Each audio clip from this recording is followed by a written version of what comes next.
In Chapter 9, we'll look at the basics of term insurance. Most of you are taking our course to prepare for the licensing exam. Some of you will find this on YouTube and just want to know more about term insurance. Before we start highlighting the details in the chapter, in the textbook, let's go to the whiteboard and get an overview of term insurance. To do this, we need to compare term insurance, term life insurance, with all of the rest of the types of life insurance, which bundled together tend to be referred to as whole life. Now, within whole life, there are a number of subcategories, but term, for the most part, is term. So we need to contrast these two. With whole life, I take the physical once, pass it, and I have the right to be insured for my life, typically up to age 100. So when I reach 100, the actuaries assume that I have died and I'm paid out whatever the face amount of the life insurance policy is. But with whole life, I never have to take a physical again, and my premium is set for life.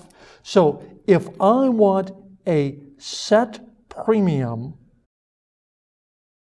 for life, never want to worry about the premium going up, whole life is for me. Also, if I want to take only the one physical exam, pass that, and be insurable, so to speak, for the rest of my life, whole life is for me. Now, for me, the biggie here is that I spend money like mad. I can't save a nickel. And part of that's the problem with my wife, Nancy, who prefers to spend it on the kids.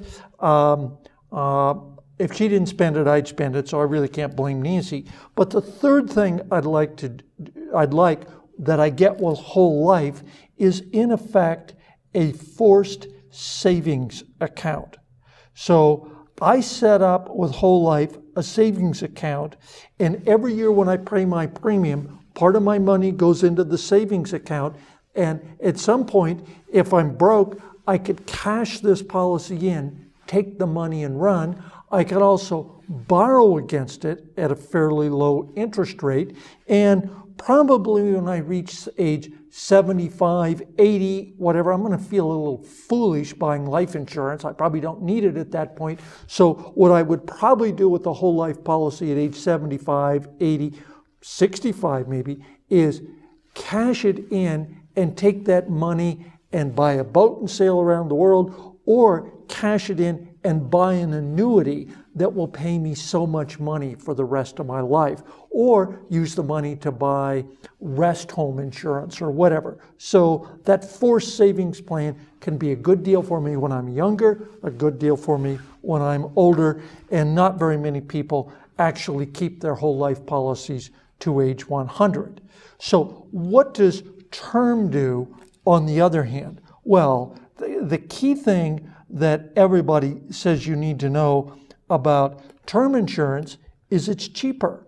Well, sure, it's cheaper. It's cheaper because it's not as good as the contrasting whole life policies. It's cheaper because there's no forced savings account. So I don't set up a savings account, and I also will have to, I will be insured only for some term. Now, in theory, the term could be a year, but can you imagine an insurance company requiring me to take a physical every year? Well, the cost of the physical would be prohibitive, so they don't want to insure me for a year. So typically these are 5, 10, 15, 20-year term policies. So let's assume I get a 15-year term. So during the 15 years, I'm insured. My premium is level and fixed. It doesn't go up for the 15 years. But the downside here, although the plus is it's cheaper, the downside is I have no savings account. That is, I don't have any money in the policy that I can access. I can't borrow against it. I can't cash it in. At the end of the 15 years, I get nothing back. Now, if I'd paid into a whole life policy for 15 years, I would have this savings account I could borrow against or cash in. So no savings account, and I think I need that because otherwise Nancy or I will spend all the money. Second thing is the premium will go up. Now, it won't go up during this 15-year term. It'll be set for that time period. But at the end of 15 years, it will go up astronomically unless I take a physical and prove I'm in pretty good shape. Now, what I don't know is what will my physical condition be in 15 years. I could have some disease where I can't pass the physical and the insurance company won't insure me at all. Or if they do, it'll only be at a high rate or for a low amount of insurance. So we can bet that the premium will go up after 15 years. And also, after 15 years, I'm going to have to take another physical to have insurance that continues beyond the 15 years.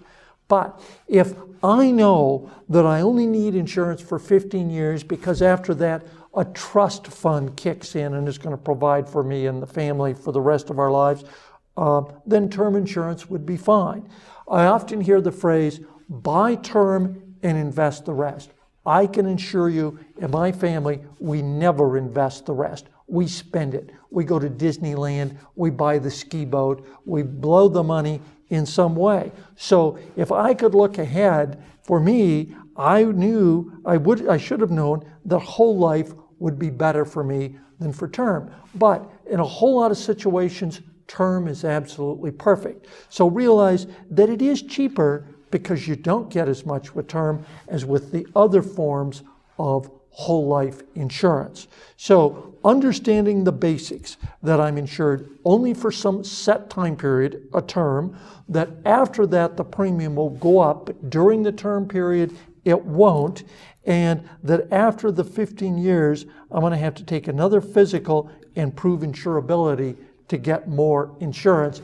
Although in some situations the insurance company will say, don't worry, after the 15 years, you can renew the policy. Well, there's a catch. Yeah, you can renew it, but only at a much higher premium. So term might be perfect for you. Whole life may be perfect for you. It's kind of like buying a car versus a pickup. Which do you need? Which best serves your needs? So with that basic understanding out of the way, let's go into the chapter and learn more about term and whole life insurance.